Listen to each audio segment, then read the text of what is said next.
Well, last year was the first year I went to the Go Red for Women Luncheon, and it was an amazing event. The room was packed, there was so much joy, there was so much emotion.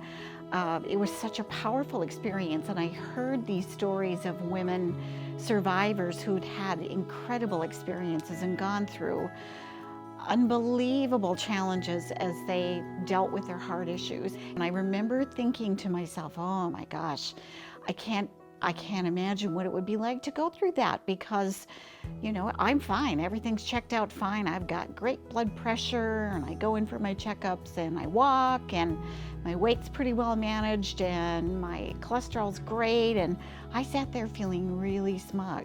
I had a lot of sympathy, but I didn't have much empathy. And here I am.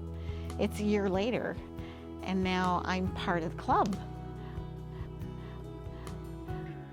The morning of August 25th, about 6:45, I woke up and I had this incredible chest pressure, and I knew what was happening. I said, we better call 911 and get to the hospital. It was a whole crew of great people who just got in and did their work. Once I got to the hospital, they admitted me into the ER, of course, and started running tests. The EKGs looked normal, and the blood work looked normal. But then they decided that I needed to have a stress test, and that's when they determined that I had a 70% blockage in my LAD, and that I had another couple of minor blockages in a smaller vessel. The doctor, when he explained the surgery, said to me that what they would do is take an artery from the right side of my chest, a mammary artery, and that would replace the bad vessel. And he said the mammary artery is extremely tough, and he said you'll have 30 years on that, maybe more. He said the other vessel will come from your leg. And he said, you know what, that one maybe 10, 15 years, and then a stent. And he said, you're not gonna need another bypass. You'll be fine. You might need a stent 15 years from now, maybe 20. So I did the math, and I thought, that sounds like a good deal to me. So we got in, and everybody was so confident and so hopeful.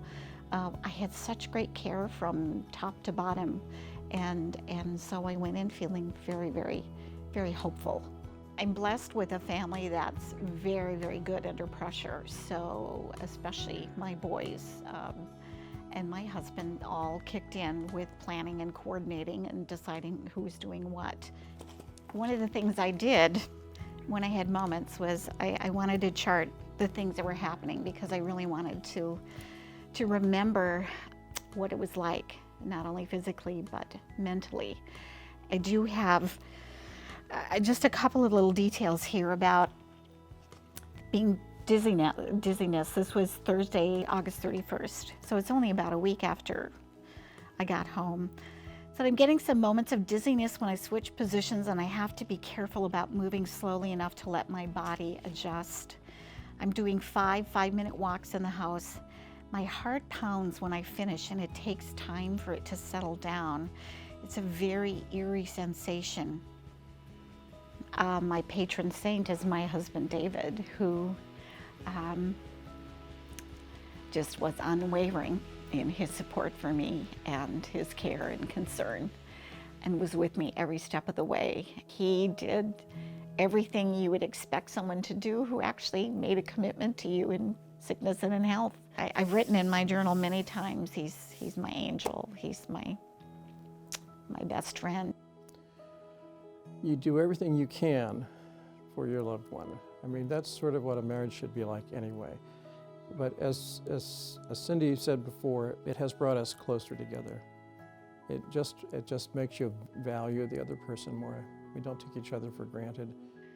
You know, how many more days do you have left on earth together? You've got to appreciate the people around you. My general practitioner, he said, this is something that really we can attribute to genetics. And she said, you are really an example of how symptoms in women do not always present. You can look fine and check out fine, but it's there. That was a profound moment for me. I also talked to Dr. Cragen, my cardiologist here at Mayo, about the impact of stress. They believe it really is a significant factor. And I certainly had a lot of job stress the last few years before I retired. It was extremely difficult, extremely stressful. Well, Go Red for Women is now a part of my family because it was something that I think serendipitously led me there last year to find out about this community of women with whom I didn't think I belonged, and to realize that I've joined this club now, and there are all of these amazing women who have gotten through it and lived their lives. Sadly, some of them haven't, and that's something that we need to remember and respect and honor as well. So I think the lesson for me as a teacher who's been teaching for many, many years but has a few things to learn, it turns out, is that the big lesson is if you have to come first, otherwise you're just not really much good to anyone else. Advocate for yourself, ask a lot of questions, and realize that you're in charge of the decisions about what happens to your body. And grab each day and shake each day until all the apples fall off the tree.